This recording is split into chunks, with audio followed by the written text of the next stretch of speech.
நம்ம இன்னைக்கு ஒத்த செம்பருத்தி பூ ஹேர் பேக் எப்படி செய்யலான்னு பார்க்கலாம். இந்த ஒத்த செம்பருத்தியை தலைக்கு தேய்ச்சி நம்ம குளிப்பதினால முடி உதிர்வை தடுக்கும், முடி அடர்த்தியாக வளர செய்யும், கூந்தலை சுத்தப்படுத்தவும் தலையில் இருக்கும் பொடுகை போக்குகிறது. இந்த ஒத்த செம்பருத்தியில் ஏராளமான சத்துக்கள் அடங்கியிருப்பதினால் முடி வளர செய்ய உதவுகிறது. செம்பருத்தி பூவை நல்லா கழுவிக்கோங்க. இதோட சாப்பாடு வடிகட்டின கஞ்சி சேர்க்குறேன். சாப்பாடு வடிகட்டின கஞ்சியும் முடியை நல்லா வளர செய்யும், முடியில் ஏற்படும் வெடிப்புகளை தடுக்கும். நல்லா நைஸாக அரைச்சி எடுத்துக்கலாம்.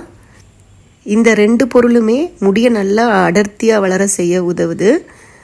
இதோட சீயக்காய் சேர்க்குறேன்.